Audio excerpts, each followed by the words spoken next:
Nighthawk is a Vekoma Flying Dutchman coaster located at Carowinds in Charlotte, North Carolina, and is one of two currently in operation, with the other one being Batwing at Six Flags America. Now, I've ridden both of these coasters, and they're very similar, however, there are some slight differences, but today I'll be talking about specifically Batwing. And I actually have a new format for my coaster reviews, so I'll first be going through the layout, then I'll have 12 different categories including stats, intensity, airtime, drop, laterals, smoothness, restraints, theme and presentation, uniqueness, operations, setting, and layout. Some categories are worth more than others, but they'll all combine to a overall score out of 100. Then I'll give it my personal score out of 100, and that'll be how my new reviews will work. But with that out of the way, here is my review of Nighthawk. Alright, so coming off the lift hill, you'll flip onto the flying position, which is a really cool experience. Then you'll dive down your drop, glide toward the ground. You go over some water, which is pretty cool. Then you go into this first overbank, which definitely pins you back against the seats. Very whippy, really fun. To your first live fly element, which gives great sideways airtime. There are some great positives exiting out of it. It's a really cool experience. You go into your vertical loop, which is very forceful, definitely pins you to your seat, into a lie to fly element, which again gets some great sideways airtime.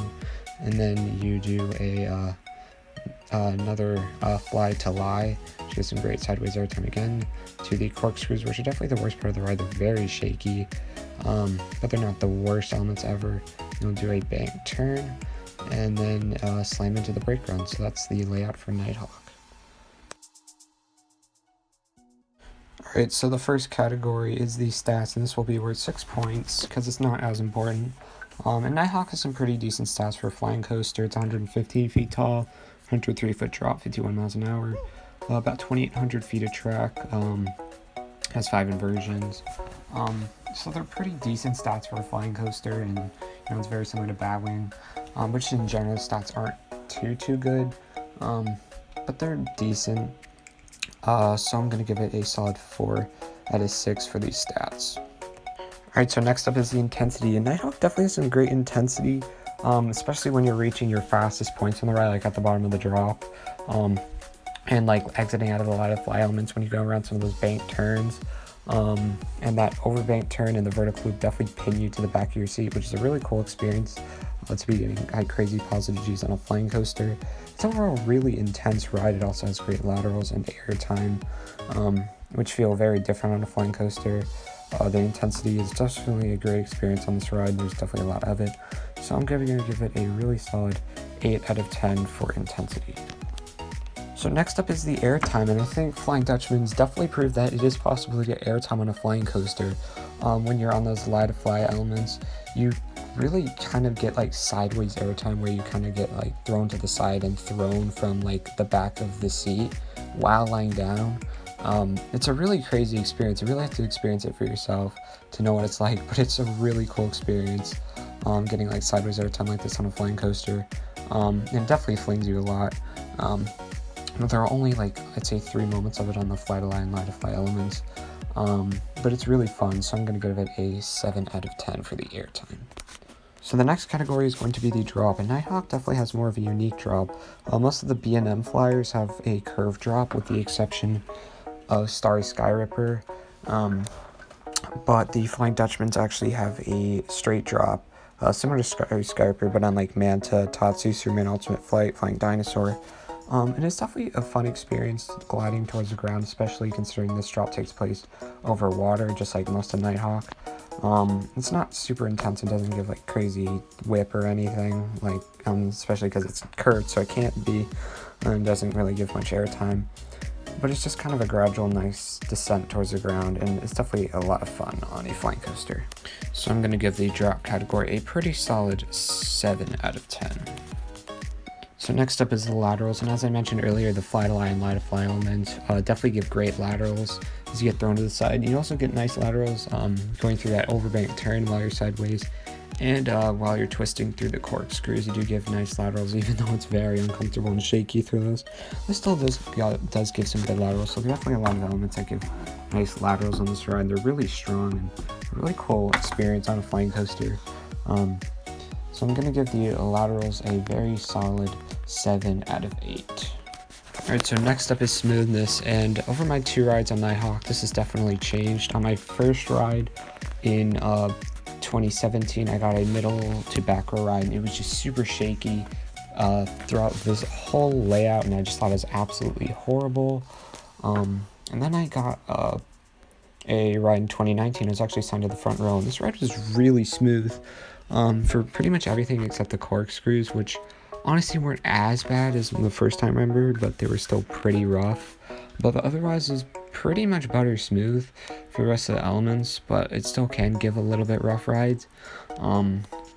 So I'm just going to give it kind of an in-between score of a solid 6 out of 8 for the smoothness. So next up is the restraints, and this has the same restraints as Batwing, just the standard for Flying Dutchman restraints. It has a lap bar with shin guards, which is fairly comfortable. Then it has these weird vests, which kind of come over you like a jacket. They're pretty beefy and large, but they don't really hinder the ride experience too much. You can still kind of like come out of your seat to get those cool like sideways airtime moments and good laterals. So overall, the restraints are pretty nice. They do cause the operations to be a little bit slow, but overall they're fairly comfortable and pretty good for flying coaster restraints, even though they're not as good as the B&M flying coaster restraints, but they're still overall pretty solid. So I'm going to give it a pretty good 6 out of 8 for restraints. So next up is the theme and presentation, and this isn't as important as the other categories, but it's decent on Nighthawk, but not too special. The plaza is fairly small, but there's a really cool sign, and the queue line's great, and just the plaza, or there's some areas in the park where you can walk in under and around Nighthawk, where you can get some great angles, and some great angles in the queue line too, which is really nice. The theme, there's not really any theming during the ride in the station or just in the area. The trains don't look like super cool or anything. There's really not much, but it's a decent presentation and the color scheme's nice.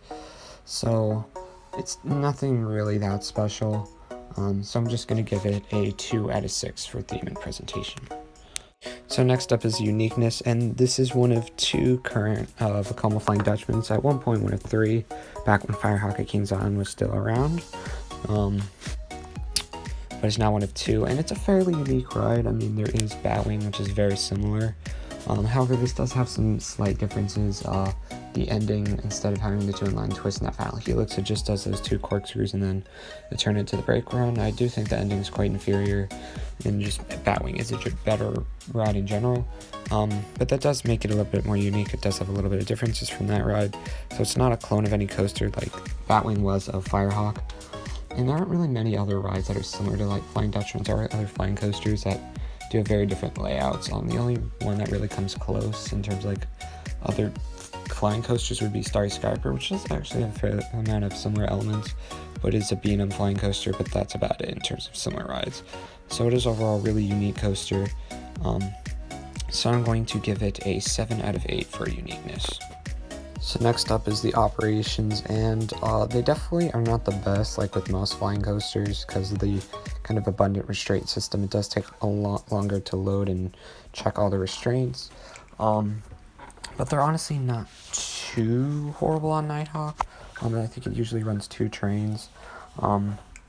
They are a little bit annoying how slow they are. Sometimes you could get a dispatch like the last 3 minutes or so, but a lot of the times it's, I'd say, around 2 minutes, which for a flying coaster is decent, but it's overall not great, and I guess they could do a little bit better, but I understand why with the multiple types of restraints.